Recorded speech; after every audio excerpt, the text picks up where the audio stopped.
നമ്മളിന്ന് പരിചയപ്പെടുന്നത് ഒരു രാജകുമാരൻ്റെ കഥയാണ്. സ്വന്തം രാജ്യത്തെ തകർത്ത് തനിക്ക് പ്രിയപ്പെട്ടവരെയും തൻ്റെ ജനതയും നശിപ്പിച്ച ഒരു രാജവംശത്തോടടങ്ങാത്ത പക മനസ്സിൽ സൂക്ഷിച്ച രാജകുമാരൻ്റെ കഥ. സ്വന്തം പിതാവിൻ്റെ തുടയെല്ലുകൾ കൊണ്ട് നിർമ്മിച്ച പകടകൾ ഉപയോഗിച്ച് കള്ളച്ചൂതിലൂടെ വിജയങ്ങൾ കൊയ്ത കൗശലക്കാരൻ. മാതാപിതാക്കളെയും ബന്ധുമിത്രാദികളെയും നഷ്ടപ്പെട്ട ദുരന്തത്തിൽ ഒരു കാൽ തകർന്ന് ജീവിതകാലം മുഴുവൻ മുടന്തനായി നടന്ന ഗാന്ധാര രാജകുമാരൻ ശകുനി. ശകുനിയുടെ കഥ പറയാൻ കാരണം ഭാരതത്തിലെ ശകുനിയുടെ പേരിലുള്ള ഏക ക്ഷേത്രം നമ്മുടെ കേരളത്തിലാണ്. കൊല്ലം ജില്ലയിലെ പവിത്രേശ്വരത്ത് സ്ഥിതി ചെയ്യുന്ന മലനട ശകുനി ക്ഷേത്രം ഇന്ത്യയിലെ തന്നെ ഏക ശകുനി ക്ഷേത്രമാണ്. മഹാഭാരത കഥയിൽ കുരുക്ഷേത്ര യുദ്ധത്തിൻ്റെ പ്രധാന കാരണക്കാരൻ ശകുനിയാണെന്നാണ് പറയുന്നത്. പക്ഷേ അതിന് ശകുനിക്ക് തൻ്റേതായ ന്യായങ്ങളുണ്ടായിരുന്നു. പുരാതന ഭാരതത്തിലെ 16 മഹാജനപദങ്ങളിൽ ഒന്നായിരുന്നു ഗാന്ധാരദേശം. ഇന്നത്തെ വടക്കു പടിഞ്ഞാറൻ പാകിസ്ഥാനിലും കിഴക്കൻ അഫ്ഗാനിസ്ഥാനിലുമായി വ്യാപിച്ചിരുന്ന സമ്പന്ന രാജ്യം. പെഷാവർ താഴ്വര, പോത്തോഹർ പീഠഭൂമി, കാബൂൾ, സ്വാദ് നദീതടങ്ങൾ എന്നിവ കേന്ദ്രീകരിച്ചായിരുന്നു ഗാന്ധാരം നിലനിന്നിരുന്നത്. അക്കാലത്ത് ഭാരതത്തിൻ്റെ പ്രധാന അതിർത്തി രാജ്യങ്ങളിലൊന്നായിരുന്നു ഗാന്ധാരം. അങ്ങനെയിരിക്കെ ഒരു ദിവസം ഹസ്തിനപുരത്തിൻ്റെ സർവ്വസൈന്യാധിപനായ ദേവവ്രത ഭീഷ്മർ ഗാന്ധാരയിലെത്തി. അന്ധനായ സഹോദരപുത്രൻ ധൃതരാഷ്ട്രന് വധുവായി ഗാന്ധാരി ആവശ്യപ്പെട്ടായിരുന്നു ആ വരവ്. പക്ഷേ അതൊരു സാധാരണ വിവാഹാലോചനയായിരുന്നില്ല.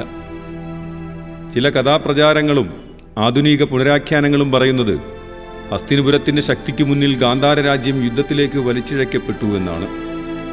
ആ യുദ്ധത്തിൽ ഗാന്ധാരത്തിന് വലിയ നാശനഷ്ടങ്ങൾ സംഭവിച്ചുവെന്നും അതാണ് പിന്നീട് ശകുനിയുടെ മനസ്സിൽ കുരുവംശത്തോടുള്ള തീരാത്ത പകയായി വളർന്നതെന്നും കഥകൾ പറയുന്നു. പ്രതിരോധം അവസാനിച്ചതോടെ ഗാന്ധാരി ഒഴികെ മറ്റാരും ജീവനോടെ അവശേഷിക്കുന്നില്ല എന്നുറപ്പുവരുത്തുന്നതിനായി കൊട്ടാരത്തിൻ്റെ അറകളിലേക്ക് നടന്നു കയറുന്ന ഭീഷ്മരുടെ കാൽ ഒരു കളിപ്പാട്ടത്തിൽ ഉടക്കി.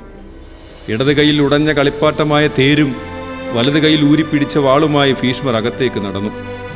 അവിടെ ഒരു കട്ടിലിൻ്റെ ഓരത്ത് വിധികാത്തിരിക്കുന്ന ബലിമൃഗത്തെപ്പോലെ ഗാന്ധാരി ഇരിക്കുകയായിരുന്നു.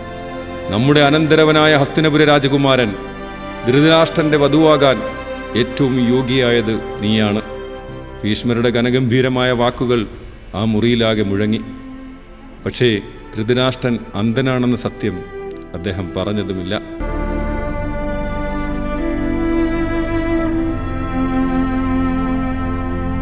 മഹാസാമ്രാജ്യത്തിൻ്റെ ശക്തിക്ക് മുന്നിൽ ഈ ചെറിയ രാജ്യത്തിന് എങ്ങനെ എതിർത്ത് നിൽക്കാൻ കഴിയും? ഞങ്ങൾ തോറ്റുകഴിഞ്ഞു. ഗാന്ധാരിയുടെ വാക്കുകളിൽ വേദനയും അപമാനവും നിസ്സഹായതയും ഉണ്ടായിരുന്നു. അപ്പോഴാണ് അകത്ത മുറിയിൽ നിന്നും ഒരു ചെറിയ ഞരക്കം ഭീഷ്മരുടെ ചെവിയിലെത്തിയത്. ക്ഷണനേരം കൊണ്ട് അദ്ദേഹം അകത്തേക്ക് കുതിച്ചു. കട്ടിലിനടിയിൽ ഭയന്ന് ചുരുണ്ടു കിടക്കുന്ന ഒരു 5 വയസ്സുകാരൻ. ദേഹമാസകലം ചോര പുരണ്ടിരുന്നുവെങ്കിലും അവൻ്റെ കണ്ണുകളിൽ ഭയത്തേക്കാൾ കൂടുതൽ തീയായിരുന്നു. ആ ബാലൻ്റെ ഇടത് കാലിൽ ആഴത്തിൽ മുറിവേറ്റിരുന്നു. ആരാണിവൻ? ഭീഷ്മർ ചോദിച്ചു. ശകുനി, ഗാന്ധാര രാജകുമാരൻ, എൻ്റെ കുഞ്ഞനുജൻ. പൊട്ടിക്കരഞ്ഞുകൊണ്ട് ഗാന്ധാരി ഭീഷ്മരുടെ കാൽക്കൽ വീണു. ഒരപേക്ഷ മാത്രം, എൻ്റെ കൺമുന്നിൽ വെച്ച് ഇവനെ കൊല്ലരുത്. ഒരു നിമിഷം ഭീഷ്മർ മൗനമായി. തൻ്റെ കയ്യിൽ നിന്നും വീണ കളിപ്പാട്ടമെടുത്ത് നെഞ്ചോട് ചേർത്ത് പിടിച്ചു നിൽക്കുന്ന ആ ബാലനെ അദ്ദേഹം ഒന്ന് നോക്കി. അവസാനം ഭീഷ്മർ പറഞ്ഞു, ഈ കുമാരനെയും നാം ഹസ്തിനപുരത്തിലേക്ക് കൊണ്ടുപോകും.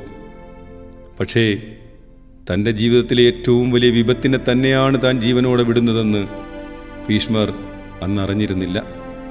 കാലം കടന്നുപോയി. ശകുനി വളരുന്നതോടൊപ്പം അവൻ്റെ പകയും വളർന്നു. അവനൊരു കാര്യം വ്യക്തമായിരുന്നു: പുറത്തുനിന്ന് ആർക്കും കുരുവംശത്തെ തകർക്കാൻ കഴിയില്ല. അവർ തമ്മിൽ തന്നെ നശിക്കണം. അതിനൊരേ ഒരു വഴി പാണ്ഡവരും കൗരവരും തമ്മിൽ വൈര്യം വളർത്തുക. അങ്ങനെ കള്ളച്ചൂതിൻ്റെ കളി ആരംഭിച്ചു. പകിടകൾ മാത്രം ആയുധമാക്കി ഒരു മഹാവംശത്തെ തമ്മിലടിപ്പിച്ച മനുഷ്യനായി ശകുനി മാറി. പാണ്ഡവർ ഒരിക്കലും അവൻ്റെ യഥാർത്ഥ ശത്രുക്കളായിരുന്നില്ല. എന്നാൽ പ്രതികാരം പൂർത്തിയാക്കാനുള്ള കരുക്കളായി അവരെ ശകുനി ഉപയോഗിച്ചു. കർണനെയും ശകുനിക്ക് പൂർണ്ണമായി വിശ്വാസമുണ്ടായിരുന്നില്ല. കാരണം ദുര്യോധനെ രക്ഷിക്കാൻ കഴിവുള്ള ഒരേ ഒരു മനുഷ്യൻ കർണനാകാമെന്ന് ശകുനിക്കറിയാമായിരുന്നു. ഒടുവിൽ ശകുനി ആഗ്രഹിച്ചതുപോലെ എല്ലാം സംഭവിച്ചു. കുരുക്ഷേത്ര യുദ്ധം ആരംഭിച്ചു. യുദ്ധത്തിൻ്റെ 18-ാം നാൾ സഹദേവന്റെ ശരമേറ്റ് കുരുക്ഷേത്ര ഭൂമിയിൽ ചോരയണിഞ്ഞു കിടന്ന ശകുനിയുടെ മുഖത്ത് പക്ഷേ പരാജയത്തിന്റെ ഭാവമില്ലായിരുന്നു.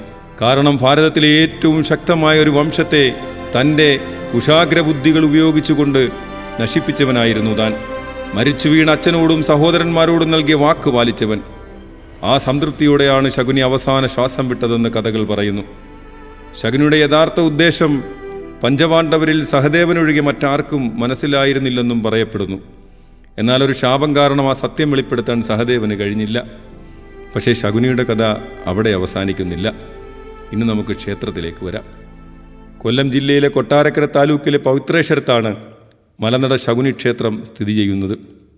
ശകുനി പരമശിവനെ തപസ്സിലൂടെ പ്രസാദിപ്പിച്ച് മോക്ഷം നേടിയ സ്ഥലമെന്നാണ് വിശ്വാസം. ക്ഷേത്രത്തിനകത്തൊരു കരിങ്കല്ലുണ്ട്. ആ ശിലയിലിരുന്നാണ് ശകുനി തപസ് ചെയ്തതെന്ന് പറയപ്പെടുന്നു. മഹാഭാരത യുദ്ധത്തിനു ശേഷം ശകുനിയുടെ ആത്മാവ് മായങ്കോട്ട് മലമുകളിൽ എത്തിച്ചേർന്നുവെന്നും മഹാദേവന്റെ അനുഗ്രഹത്തോടെ അവിടെ മലയപ്പൂപ്പനായി കുടികൊണ്ടുവെന്നും വിശ്വാസമുണ്ട്. അനേകം വർഷങ്ങൾക്ക് ശേഷം ഒരു ആദിവാസി സ്ത്രീ കിഴങ്ങുകൾ ശേഖരിക്കാൻ അവിടെ എത്തി.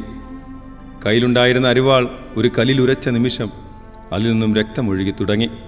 തുടർന്ന് ദിവ്യശക്തിയാൽ ആ സ്ത്രീ ഉച്ചത്തിൽ വിളിച്ചു പറഞ്ഞുവെന്ന് കഥകൾ പറയുന്നു. ഞാൻ കൗരവമാതുലനായ ശകുനിയാണ്. മഹാദേവനെ അഖണ്ഡ തപം ചെയ്ത് ഇവിടെ കുടികൊണ്ടിരിക്കുന്നു. അതിനുശേഷം ആ സ്ത്രീ ബോധരഹിതയായി നിലത്ത് വീണു. ഇന്നും മറ്റു ക്ഷേത്രങ്ങളിലേതുപോലെ ഇവിടെ പൂജകൾ നടക്കുന്നില്ല. പകരം ഇളനീർ, പട്ട്, കള്ള്, മദ്യം, തീവെട്ടി, മുറുക്കാൻ എന്നിവയാണ് പ്രധാന വഴിപാടുകൾ. ഉത്സവത്തിന് നാടൊന്നാകെ ഒഴുകിയെത്തും. ക്ഷേത്രം ദർശിക്കുന്നതിനും ശകുനിയുടെ അനുഗ്രഹം വാങ്ങുന്നതിനുമായി നോർത്ത് ഇന്ത്യയിൽ നിന്നും തമിഴ്നാട്ടിൽ നിന്നും കർണാടകത്തിൽ നിന്നും ഉൾപ്പെടെ നിരവധി ഭക്തരാണ് ഇവിടെ എത്തിച്ചേരുന്നത്.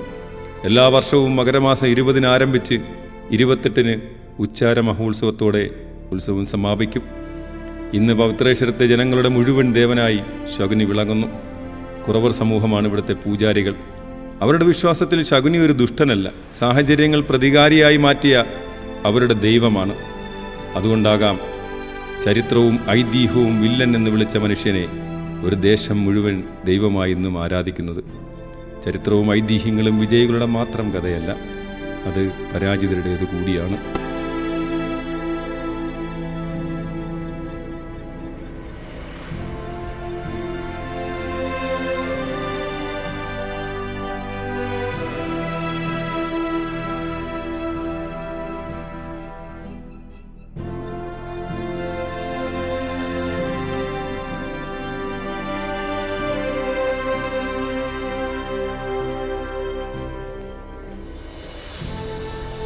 കഥകൾ അവസാനിക്കുന്നില്ല, കാഴ്ചകളും.